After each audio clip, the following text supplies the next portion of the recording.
All right, good morning, everyone. We're on the record on case CR 2221-1623, State of Idaho versus Chad Daybell. This is the special sentencing proceeding that has been conducted last couple of days. The jury's been deliberating. The court is advised that the jury has reached a verdict on the special sentencing proceeding and the special verdict form. I'll note the state's present with the four prosecutors who've tried the case, Mr. Pryor and his client, Mr. Daybell, present as well. I'll also note there's a courtroom conduct order in effect. I'd appreciate everyone complying with that, as you all have throughout this trial. I will note on the record before we get to the verdict that we did have a jury question yesterday that the court answered, and I've provided the question and copies of the answer to counsel. In addition, a second question came in today. I did go on the record with that question and answer with counsel and the defendant present, returned that response to the jurors. They've now reached a verdict in the case, so the court is going to have the jurors brought in and have the verdict delivered for reading.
All right, please.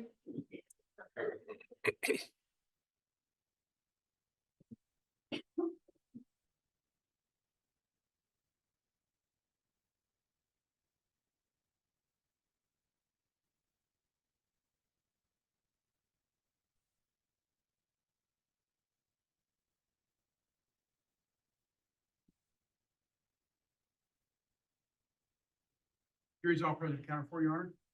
Thank you. Please be seated.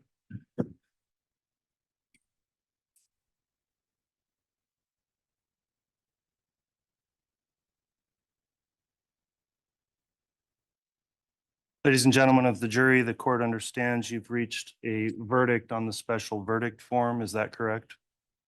All right, Mr. Bailiff, if you would please return the special verdict form to the court, I'll review that.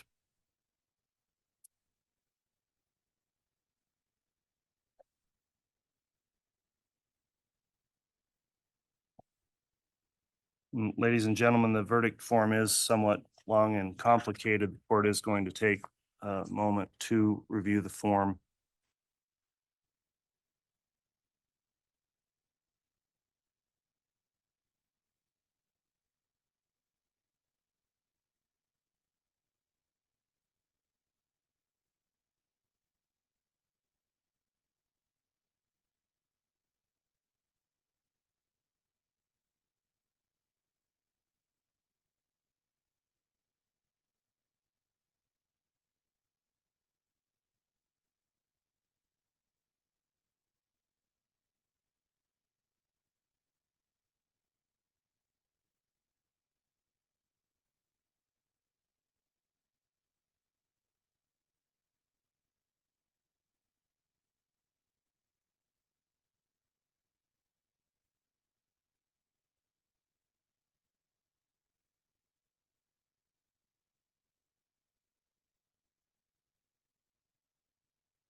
All right, the court's reviewed the special verdict form. I do find it's been properly filled out by the jury foreperson as well as correctly signed and dated.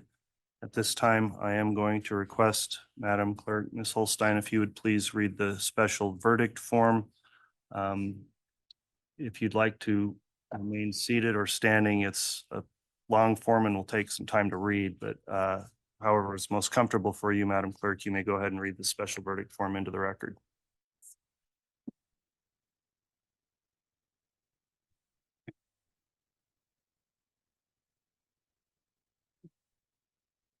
In the District Court of the 7th Judicial District of the State of Idaho, in and for the County of Fremont, State of Idaho plaintiff versus Chad Daybell defendant, case number CR 22211623, special verdict. Part 1. We, the jury, render the following verdict on the alleged statutory aggravating circumstances. 1. Has the jury unanimously found that the state has proven beyond a reasonable doubt the existence of the following aggravating circumstance? The murder of Tylee Ryan was committed for remuneration, or the defendant employed another to commit the murder for remuneration or the promise of remuneration? Yes. 2. Has the jury unanimously found that the state has proven beyond a reasonable doubt the existence of the following aggravating circumstance? The murder of Joshua Jackson, hereinafter J.J. Vallow, was committed for remuneration, or the defendant employed another to commit the murder for remuneration or the promise of remuneration? Yes. 3. Has the jury unanimously found that the state has proven beyond a reasonable doubt the existence of the following aggravating circumstance? The murder of Tamra, hereinafter Tammy Daybell, was committed for remuneration, or the defendant employed another to commit the murder for remuneration or the promise of remuneration? Yes. 4. Has the jury unanimously found that the state has proven beyond a reasonable doubt the existence of the following aggravating circumstance? The murder of Tylee Ryan was especially heinous, atrocious, or cruel, manifesting exceptional depravity? Yes. 5. Has the jury unanimously found that the state has proven beyond a reasonable doubt the existence of the following aggravating circumstance? The murder of J.J. Vallow was especially heinous, atrocious, or cruel, manifesting exceptional depravity? Yes. 6. Has the jury unanimously found that the state has proven beyond a reasonable doubt the existence of the following aggravating circumstance? The murder of Tammy Daybell was especially heinous, atrocious, or cruel, manifesting exceptional depravity? Yes. 7. Has the jury unanimously found that the state has proven beyond a reasonable doubt the existence of the following aggravating circumstance? By the murders or circumstances surrounding their commission, the defendant exhibited utter disregard for human life? Yes. 8. Has the jury unanimously found that the state has proven beyond a reasonable doubt the existence of the following aggravating circumstance?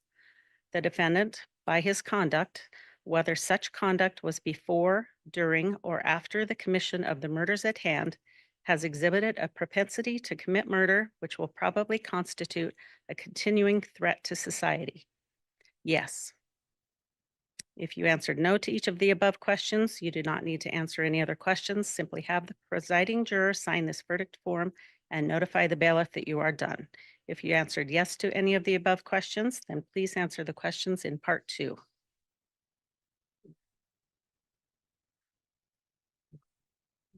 Part 2. We, the jury, render the following verdict on the weighing of all mitigating circumstances against the statutory aggravating circumstances.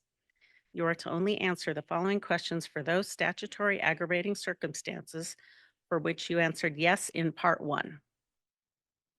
1. With respect to the statutory aggravating circumstance that the murder of Tylee Ryan was committed for remuneration, or the defendant employed another to commit the murder for remuneration or the promise of remuneration, we unanimously find that when weighed against this aggravating circumstance, all mitigating circumstances are not sufficiently compelling to make imposition of the death penalty unjust.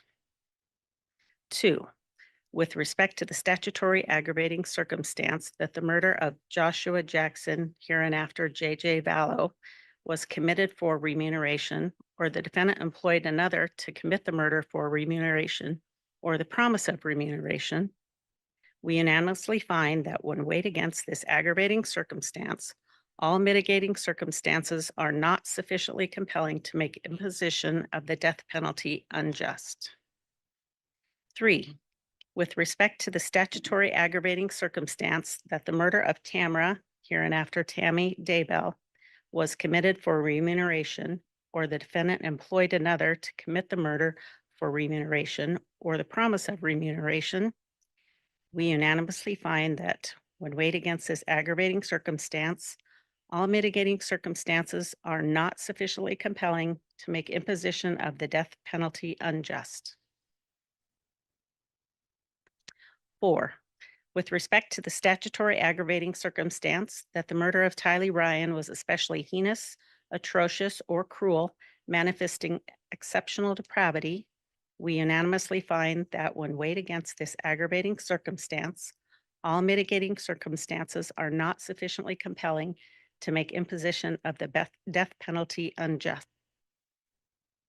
5, with respect to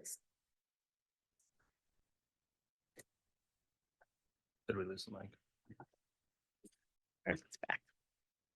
5, with respect to the statutory aggravating circumstance that the murder of J.J. Vallow was especially heinous, atrocious, or cruel, manifesting exceptional depravity, we unanimously find that when weighed against this aggravating circumstance, all mitigating circumstances. Do we need a new mic? Okay, we're going to get a separate mic. Thank you.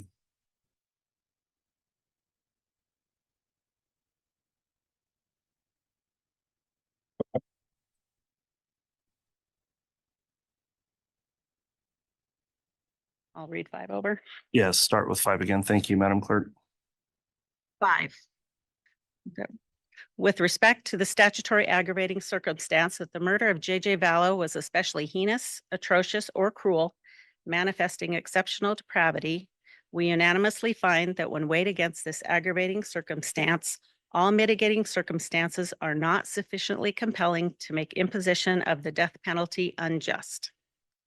6, with respect to the statutory aggravating circumstance that the murder of Tammy Daybell was especially heinous, atrocious, or cruel, manifesting exceptional depravity, we unanimously find that when weighed against this aggravating circumstance, all mitigating circumstances are not sufficiently compelling to make imposition of the death penalty unjust. 7, with respect to the statutory aggravating circumstance that by the murders or circumstances surrounding their commission, the defendant exhibited utter disregard for human life, we unanimously find that when weighed against this aggravating circumstance, all mitigating circumstances are not sufficiently compelling to make imposition of the death penalty unjust.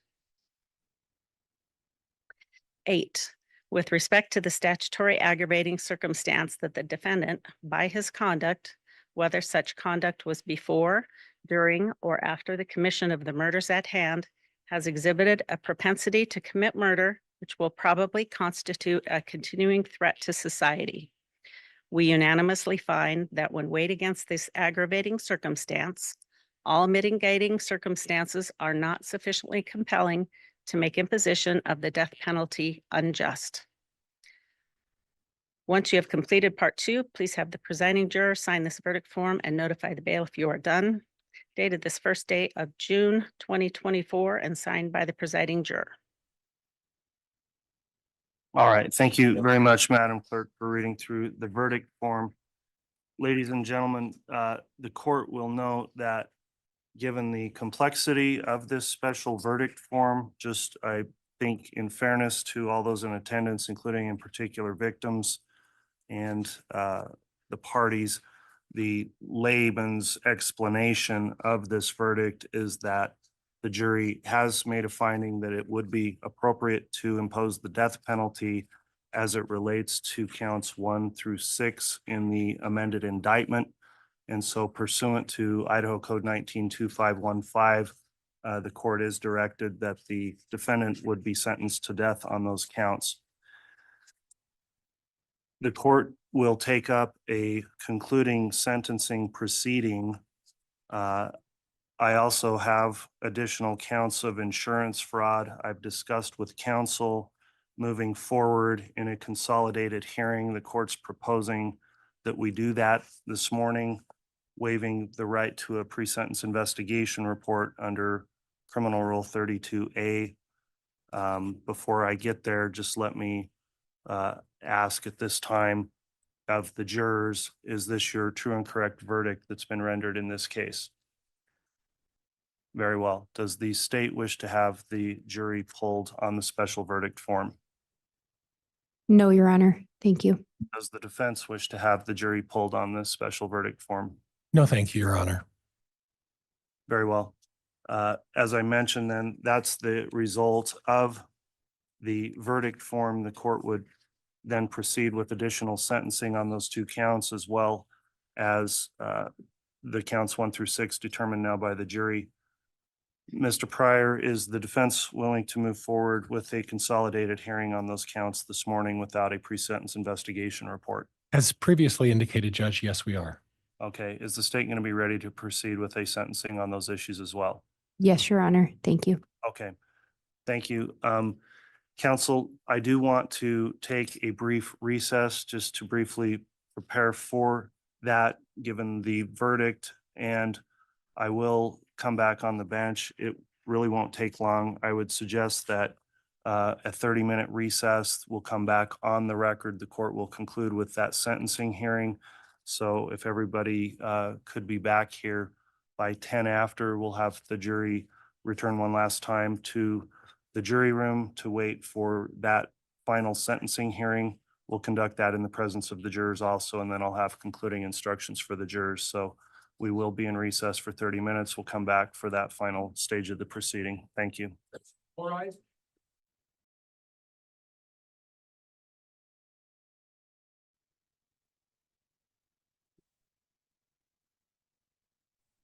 All right, we're back on the record on CR 22-21-1623, State of Idaho versus Chad Daybell, concluding the special sentencing hearing that's being conducted where the court intends to sentence the defendant on the counts in the amended indictment, including the insurance fraud counts.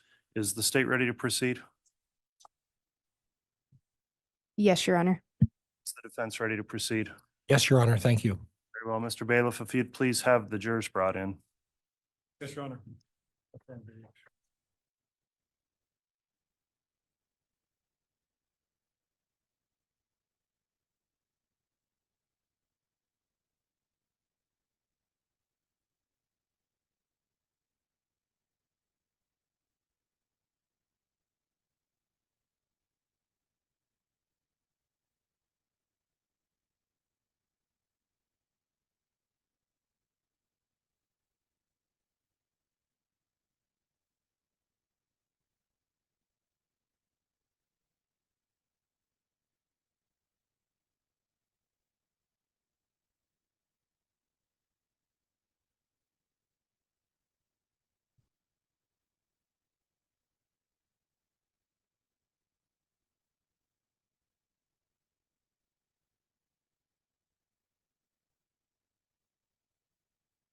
All right, please.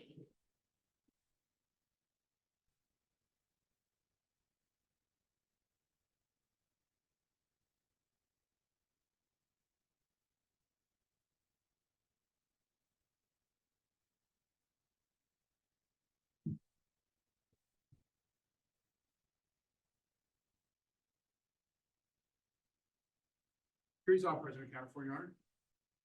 Thank you. Please be seated.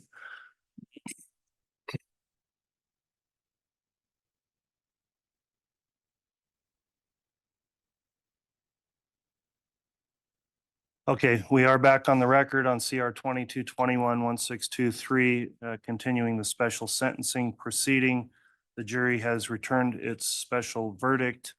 The court would note that pursuant to Idaho Code 18-4004, which is the punishment for murder statute in Idaho, that crime in murder of the first degree can be punished by death. And under Idaho Code 192515 subsection 7A, that states that if the jury finds that a statutory aggravating circumstance exists and no mitigating circumstances exist, which would make the imposition of the death penalty unjust, the defendant will be sentenced to death by the court. The courts reviewed the findings of the jurors in the special verdict form. They've taken their time through these deliberations to return that verdict. And so the court will proceed with sentencing first on counts 1 through 6. And again, this is an unusual hearing because the sentencing hearing's already been taking place. We've heard from the victims through impact statements and arguments from counsel. That's already taken place. In addition, a pre-sentence investigation report is not to be ordered in these hearings, so the court does not reference that. The court then orders as follows, and this will be contained in the court's judgment.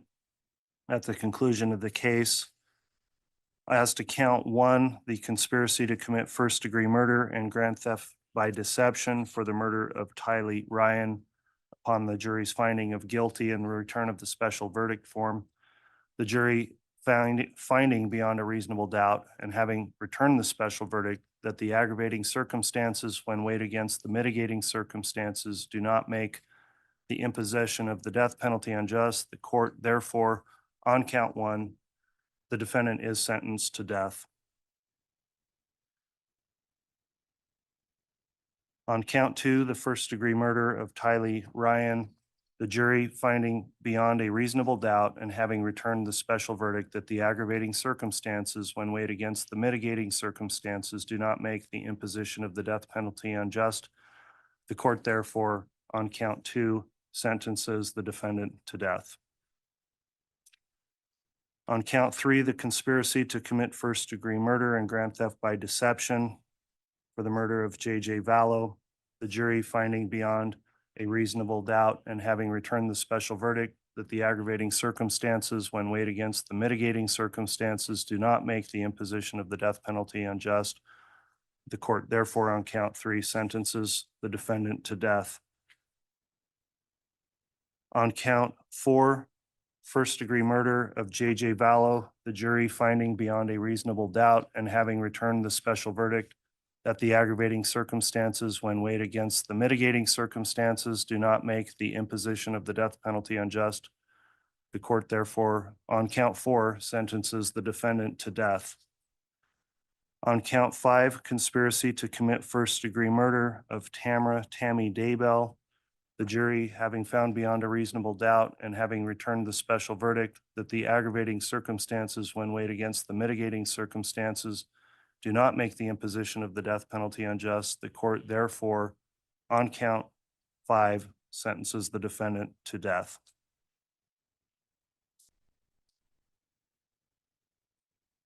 On count 6, the first-degree murder charge, the murder of Tammy Daybell, the jury having found beyond a reasonable doubt and returned the special verdict that the aggravating circumstances when weighed against the mitigating circumstances do not make the imposition of the death penalty unjust, the court therefore, on count 6, sentences the defendant to death. The court's next going to take up counts 7 and 9 on the insurance fraud counts. Before I do that, from the state, are there any questions regarding the court's judgment as it relates to counts 1 through 6? No, Your Honor. Thank you. Questions from the defense? No, Your Honor, thank you. All right, moving on to insurance fraud, then the court will note that I am required to go through a sentencing proceeding on this. These are separate counts that have not been determined in the special verdict form by the jurors. Some brief procedural history. Mr. Daybell was charged by amended indictment with counts 7 and 9 insurance fraud under Idaho Code 41293, which is a felony. Mr. Daybell pled not guilty to those counts on June 9th, 2021. Thereafter, this trial was held, and as part of the findings of the jury in their verdict, they did find the defendant guilty of both of those counts. The court has considered, in lieu of a pre-sentence investigation report, the information that I've heard throughout this trial. I also heard information regarding these charges in the previous trial held last year against co-defendant Lori Vallow. I've also heard information received during the special sentencing proceeding relating to those counts as well, and have considered that information in lieu of a pre-sentence investigation report. And I'll also note the defendant waived the pre-sentence investigation report and is permitted to do that, and the court can allow that under Criminal Rule 32A. At this time then, before I move forward with the sentencing on counts 7 and 9, I will inquire of the state, is the state wishing to make any sentencing recommendation as it relates to count 7 or 9? And Your Honor, just for clarification, were the insurance frauds count 8 and 9? As listed in the amended indictment, they are listed as counts 7 and count 9. Thank you. Co-counsel just clarified for me on that. Your Honor, the state is prepared to make a statement. First, I would indicate for the record that in relation to the sentencing hearing, the sentencing portion handled yesterday, the state did make our best attempts to reach out to all statutory victims to allow them the opportunity to be heard by the court. And those that the court heard from yesterday were the ones that had wished to make impact statements. While not directly related to the insurance fraud, I did just want to make a clear record of that. In relation to the insurance fraud charges, in light of the sentence that has been imposed by this court and by the recommendation of the jury in relation to the other charges, the state would indicate we think that the victim statements covered everything the state could say. While the insurance charges again are attenuated to it, we've lost 3 individuals that the state can do nothing to bring them back. And so the best we can do is move forward in seeking justice on their behalves. In relation to the insurance counts themselves, given the sentences, we would recommend this court impose jail time and have that, or prison time, impose a sentence and run it concurrent with the imposition of the other sentence by this court. I believe they carry up to 15 years in prison. We'd recommend they run concurrent with each other and with the imposition of death in this case. We would also recommend restitution in the amount of $130,000 to LifeMap and $300,000 to Primerica. As part of that, we would also recommend a waiver of any fines or court costs in this matter in order to allow restitution to be paid if any money is available to go towards that. All right, thank you for the state sentencing recommendations. Mr. Pryor, does the defense wish to make sentencing recommendations as to, I'll do them collectively, counts 7 and 9, the insurance fraud counts? No, Judge, there's nothing further. Thank you, Your Honor. All right, is there any objection to the requested restitution amounts of 130,000 and 300,000? Judge, we may need to set that out at this point, but I'll let the court know if that changes. All right, I'll permit 30 days for the scheduling of a contested hearing on restitution. If that becomes an issue, we could conduct that hearing most likely remotely on a Zoom hearing if it becomes an issue. At this time, I will ask, because I need to on these counts, before I impose any sentence, Mr. Daybell, you do have the right of allocution, which permits you to make a statement on your own behalf in any mitigation of these offenses. Is there any statement you would like to make before I proceed with sentencing on those counts? No. Very well. The court then, having considered the information previously referenced, finds that pursuant to Idaho Code 41293, which under subsection 4 indicates a penalty of up to 15 years of prison. On each of those 2 counts, the court is going to impose a prison sentence of 15 years. So a 15-year sentence will be imposed on count 7. The court will take under advisement the issue of restitution requested by the state. The court will not impose any fines. The court also will impose a 15-year prison sentence on count 9. Also pursuant to the same statute, take under advisement the issue of restitution. The court will note in imposing these prison sentences that I have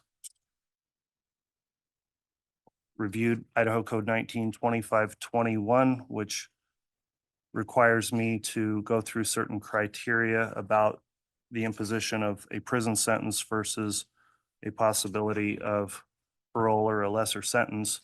And I would note that the rationale for the prison sentences is that these are intertwined with the murder charges for which the death penalty has been imposed on those counts. And when the court looks at the sentencing factors under 1925-21, I would note in mitigation that Mr. Daybell has been incarcerated an extensively long time in local jail and has a previous law-abiding history, and I have considered that. I've also considered that he's always conducted himself respectfully, from what I've heard from all of the jailers that have ever interacted with him over the years that he's been incarcerated for these charges. However, the court finds under Idaho Code 2521 also that any lesser sentence would depreciate the seriousness of these offenses because this life insurance was obtained based on the murders of individuals and procuring life insurance payouts unlawfully. And because of that, it's the most serious of offense, that circumstance that could lead to that. In addition, imprisonment will provide an appropriate punishment and deterrent for the defendant and others, and will also be a deterrent for the community as well. So the court having then concluded with the sentencing on that, I will not order any fines because the defendant's previously been deemed indigent and has received the death penalty on these murder counts, and find it would be futile to have an order of fines in the case. So with those remarks, then the court typically would address the defendant further, but in the special sentencing proceeding, the victim impact statements and the evidence has already demonstrated on the record, I think, the seriousness of what's occurred. And I don't find any reason to further delve into the court's rationale other than what was listed in the statute. So unless there's anything further, that will conclude the sentencing, but I will address the post-conviction issues that need to be addressed at this time. Does the state have anything further then on the sentence and count 7 and count 9? No, Your Honor. Thank you. Anything further from the defense? No, Your Honor. Thank you. Okay. Mr. Daybell, in this case, given the sentence that was imposed in counts 1 through 6, there's a special appellate and post-conviction procedure for capital cases, and an automatic stay may be in effect. There's a statute that's Idaho Code 192719 that sets out certain deadlines. I am providing you and counsel with a courtesy copy of that statute, but I will note a few of the deadlines that are listed in there. Under subsection 1, when the punishment of death is imposed, the time for filing an appeal shall begin to run when the death warrant is filed. Number 2, the death warrant shall not be filed until 42 days after the judgment imposing the death sentence has been filed. Number 3, within 42 days of the filing of the judgment imposing the punishment of death, the defendant must file any legal or factual challenges to the sentence of conviction.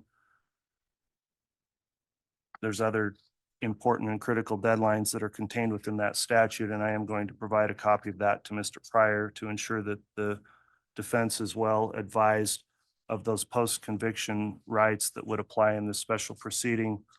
I'll also note that there's an additional rule, Idaho criminal rule.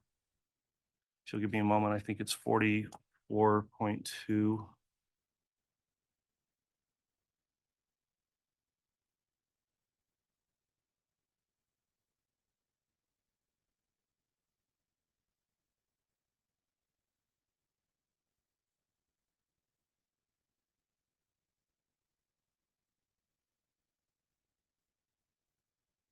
Criminal Rule 44.2 And that's the mandatory appointment of counsel for post-conviction review after imposition of the death penalty.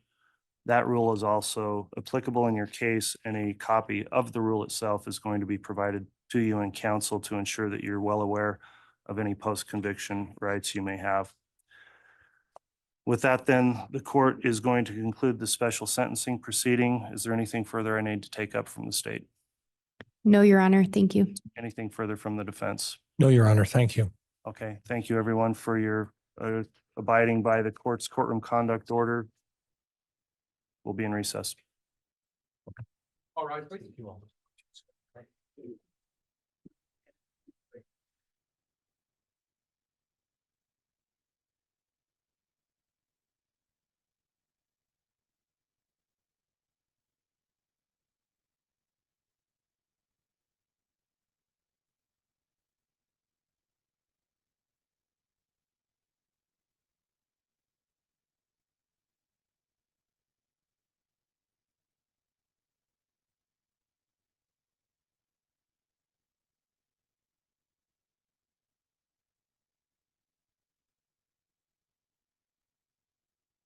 Folks, thank you all.